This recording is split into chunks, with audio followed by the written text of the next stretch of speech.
Good morning दोस्तों, कैसे हैं आप सभी। भाई कैसी पड़ रही है आप लोगों के यहाँ बारिश। लगातार 2-3 दिन हो गए, बारिश रुकने का नाम नहीं ले रही है ना। आप लोगों के यहाँ भी ऐसी स्थिति चल रही है। चलो खैर, मैं निकिता चौधरी स्वागत करती हूँ आप सभी लोगों का हमारे एग्जाम जर्नी परिवार में। इस क्लास में हम लोग क्या करते हैं, हम लोग रोज सुबह 7 बजे करंट अफेयर्स के 10 इंपॉर्टेंट क्वेश्चंस को बस 10 मिनट में कवर कर लेते हैं। तो शुरू करते हैं आज की क्लास को।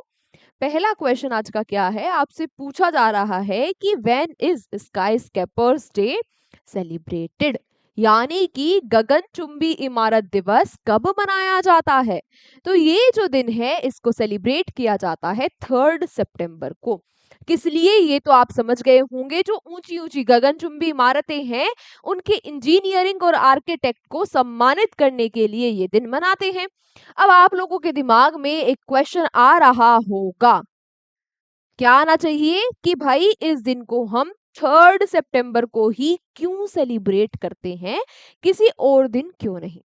ठीक है, तो इसको 3 सितंबर को ही इसलिए सेलिब्रेट किया जाता है क्योंकि इस दिन बर्थ हुआ था, जन्म हुआ था किसका, लुइस एच सुलीवन को। ये कौन है, इनको भाई कहा जाता है फादर ऑफ मॉडर्न स्काईस्केपर्स, यानी कि आधुनिक गगनचुंबी इमारतों का जनक इनको कहा जाता है। इनके बर्थडे पर ही ये दिन सेलिब्रेट किया जाता है। अगला, who has recently taken charge as the chief executive officer of FSSAI India। हाल ही में किसने FSSAI इंडिया के मुख्य कार्यकारी अधिकारी के रूप में कार्यभार ग्रहण किया है ना। तो ये कार्यभार जो है ये किसने ग्रहण किया, इसको ग्रहण किया रजित पुन्हानी ने। किसने, रजित पुन्हानी ने। यहाँ पर बात की जाए अगर FSSAI के बारे में तो ये होता क्या है, ये होता है क्या, food safety and standards authority of India, यानी कि भारतीय खाद्य सुरक्षा और मानक प्राधिकरण। इसकी स्थापना कब हुई, सितंबर 5 को 2008 में। चेयरपर्सन कौन है, पुनिया पुनिया सलीला श्रीवास्तव इसके चेयरपर्सन है। और ये किसके तहत आता है, तो ministry of health and family welfare के तहत ये आता है।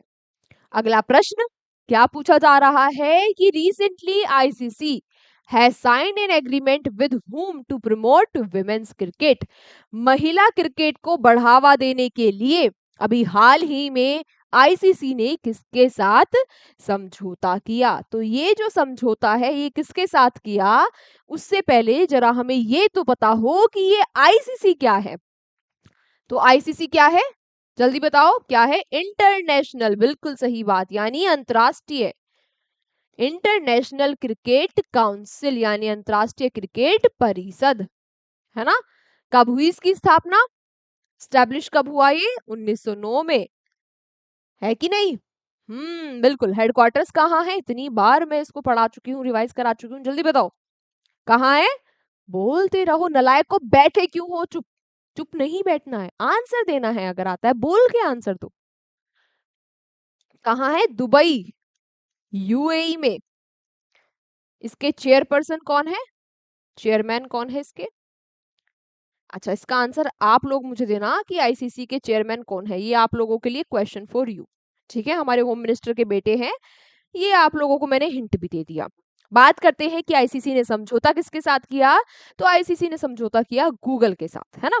गूगल की टेक्नोलॉजी जैसे कि Google Android, Google Gemini, Google पे, गूगल पिक्सल, इन सब पर प्रमोट किया जाएगा महिला क्रिकेट को। किससे पहले, अभी क्या आने वाला है, ICC women's cricket world cup होने वाला है 2025 में, और 2026 में होने वाला है ICC women's T20 world cup. तो उनसे पहले महिला क्रिकेट को प्रमोट किया जाएगा ताकि लोगों का इंटरेस्ट इसमें बढ़े। अगला, which city has recently been declared the safest city for women in the country. हाल ही में किस शहर को भारत का सबसे सुरक्षित शहर बताया गया, किसमें, पूरे देश में। तो हाल ही में किसे देश में, सॉरी, महिलाओं के लिए किसे सबसे सुरक्षित शहर माना गया। तो विमेंस के लिए सबसे सेफ जो सिटी है वो कौन सा है, वो है भाई कोहिमा। क्या है? कोहिमा। कोहिमा में बहुत ही स्ट्रॉन्ग जेंडर इक्वालिटी है, वहां पर मेल और फीमेल के नाम पर भेदभाव नहीं होता। ठीक है। दूसरे नंबर पे कौन आया? विशाखापट्टनम। और तीसरे नंबर पे कौन आया? भुवनेश्वर। अच्छा, नीचे से बात की जाए तो लास्ट कौन रहा? लास्ट रहा रांची, सेकंड लास्ट रहा श्रीनगर। कोहिमा कहाँ है? कोहिमा नागालैंड में, नागालैंड की कैपिटल है कोहिमा। नागालैंड के सीएम कौन है? नेप्यू रियो। यहाँ के गवर्नर कौन है? यहाँ के गवर्नर है अजय कुमार भल्ला। अगला क्वेश्चन नंबर 5 आपसे पूछ रहा है कि where was the 17th BioFach India start focusing on organic growth held recently. हाल ही में जैविक विकास पर केंद्रित 17वां बायोफेच इंडिया सम्मेलन कहाँ आयोजित किया गया? तो ये जो सम्मेलन है इसका आयोजन हुआ ग्रेटर नोएडा में। ऑब्वियसली जो ऑर्गेनिक फार्मिंग है, जो ऑर्गेनिक ग्रोथ है, उसको बढ़ाने के लिए, उस पर बात करने के लिए ये कॉन्फ्रेंस हुई ग्रेटर नोएडा में। और इसमें नॉर्थ ईस्ट के, जो नॉर्थ ईस्ट में रीजन में डेवलपमेंट हो रहे हैं ऑर्गेनिक ग्रोथ को लेकर, उसको भी हाईलाइट किया गया। चलो next, which AI based translator is launched recently for the preservation of tribal language? हाल ही में आदिवासी भाषाओं के संरक्षण के लिए कौन सा AI आधारित अनुवादक लॉन्च किया गया? तो ये कौन सा अनुवादक लॉन्च किया गया? इसका नाम क्या है? आदिवाणी। ये जो आदिवाणी है ये करेगा क्या? ये जो आदिवाणी है, पहली बात, ये हमारे भारत का पहला AI पावर्ड ट्रांसलेटर है, यानी कि भाषा को ट्रांसलेट करता है। करेगा क्या? हमारी बहुत सारी ट्राइबल लैंग्वेज है ना, उनमें बहुत सारे टेक्स्ट हैं, उनको ये ट्रांसलेट करेगा। ठीक है, उनका ये अनुवाद करेगा, है ना। इससे क्या होगा? जो हमारी धरोहर है, जो डाइवर्सिटी है भारत में, बहुत सारी रीजनल, बहुत सारी ट्राइबल जो लैंग्वेज है, उनकी जो बहुत सारी डाइवर्सिटी है, विविधता है, उसको ये सुरक्षित रखेगा। ऐसा नहीं होगा कि भाई उनको ट्रांसलेट ही नहीं किया जा रहा, थोड़े बहुत साल में, 200-400 साल में वो क्या हो जाएंगी? वो खत्म हो जाएंगी, विलुप्त हो जाएंगी, है। ठीक है, तो ऐसा क्या किया जाएगा? उन भाषाओं का संरक्षण किया जाएगा इस आदिवाणी टूल के द्वारा। इसका ये बीटा वर्जन है, ये बात भी आप याद रखना। अच्छा, मिनिस्टर कौन है हमारे ट्राइबल अफेयर्स के? ये है जुआल ओराम। अगला, which country has recently been declared the safest country in the world in the global peace index 2025? 2025 का ग्लोबल पीस इंडेक्स आ गया है। पूछ रहा है कि किसे देश किस देश को दुनिया में सबसे सुरक्षित देश घोषित किया गया? तो सबसे सुरक्षित देश एक बार फिर कौन है? आइसलैंड, है ना। 2008 से आइसलैंड ग्लोबल पीस इंडेक्स में टॉप पर बना हुआ है। ये जो इंडेक्स है इसको आईईपी यानी कि institute for economics and peace के द्वारा रिलीज किया जाता है। इसमें हर एक देश को 23 इंडिकेटर्स पर मापा जाता है। जैसे जैसे वहां पे सेफ्टी सिक्योरिटी कितनी है ना, वहां पे कोई कॉन्फ्लिक्ट वगैरह तो नहीं चल रहा किसी देश के साथ, इस तरीके के 23 इंडिकेटर्स पर इसको मापा जाता है हर एक देश को। ठीक है, उसके बाद रैंकिंग निकाली जाती है। तो टॉप पर कौन रहा?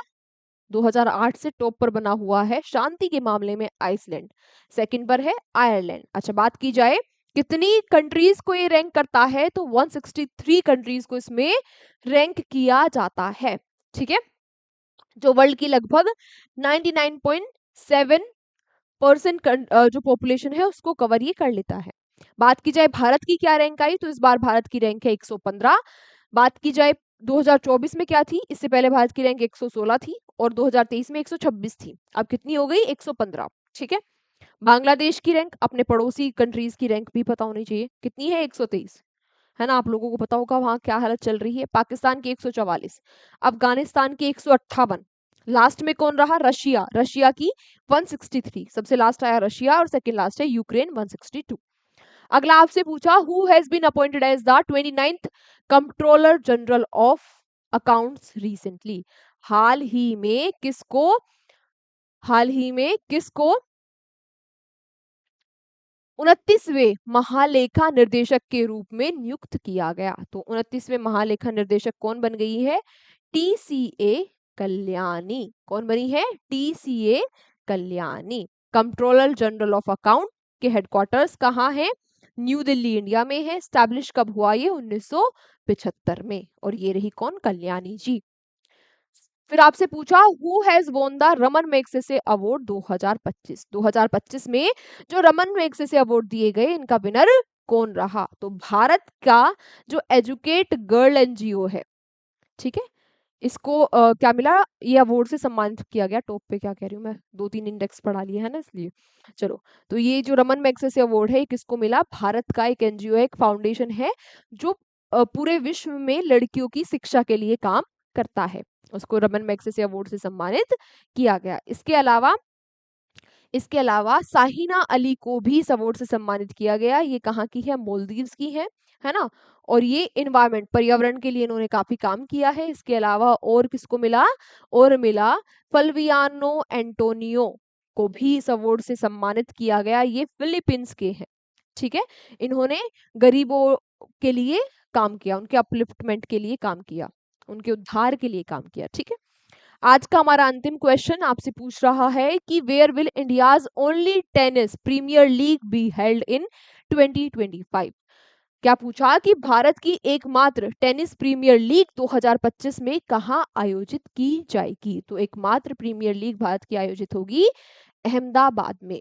अहमदाबाद में ये जो प्रीमियर लीग है, इसका आयोजन होगा कहां पर? गुजरात यूनिवर्सिटी टेनिस स्टेडियम में।